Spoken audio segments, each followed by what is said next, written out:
சுதந்திர போராட்ட வீரர் திருப்பூர் குமரனின் சொந்த ஊரான ஈரோடு மாவட்டம் சென்னிமலையில் அவரின் 121வது பிறந்தநாள் விழா உற்சாகமாக கொண்டாடப்பட்டு வருகிறது. அப்போது போக்குவரத்து விதிகளுக்கு புறம்பாக இருசக்கர வாகனங்களை இளைஞர்கள் ஓட்டியதால் பரபரப்பு ஏற்பட்டது. சைலன்சர்களை கலட்டிவிட்டு அதிக சத்தம் எழுப்பியக்கூடிய வகையில் வாகன பேரணியில் ஈடுபட்டனர். 100க்கும் மேற்பட்ட இளைஞர்கள் மேளதாளங்களுக்கு ஏற்ப குமரன் சிலை முன்பு குத்தாட்டம் போட்டனர். இதன் காரணமாக சென்னிமலை நகர பகுதியில் கடும் போக்குவரத்து பாதிப்பு ஏற்பட்டது.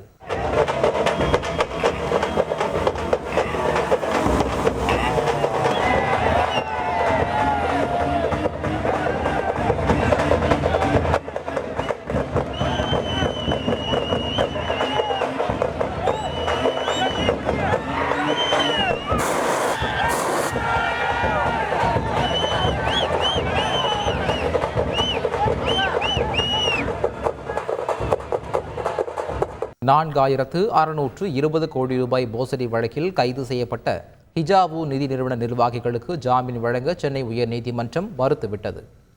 அதிக வட்டி தருவதாக கூறி பொதுமக்களிடம் $4,620 கோடி முதலீடுகளை பெற்று மோசடி செய்ததாக ஹிஜாபு நிதி நிறுவன நிர்வாகிகள் மீது பொருளாதார குற்றப்பிரிவு காவல்துறை வழக்கு பதிவு செய்து இதுவரை 14 பேரை கைது செய்துள்ளது.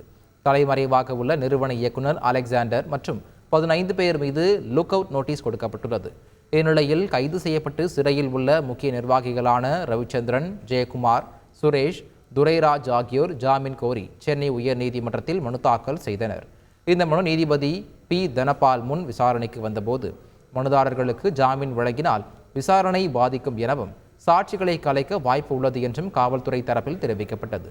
இதை ஏற்ற நீதிபதி தனபால் 4 பேரின் ஜாமீன் மனுவை தள்ளுபடி செய்து உத்தரவிட்டார். செய்திகளை உடனுக்குடன் தெரிந்து கொள்ள உடனே சப்ஸ்கிரைப் பண்ணுங்க.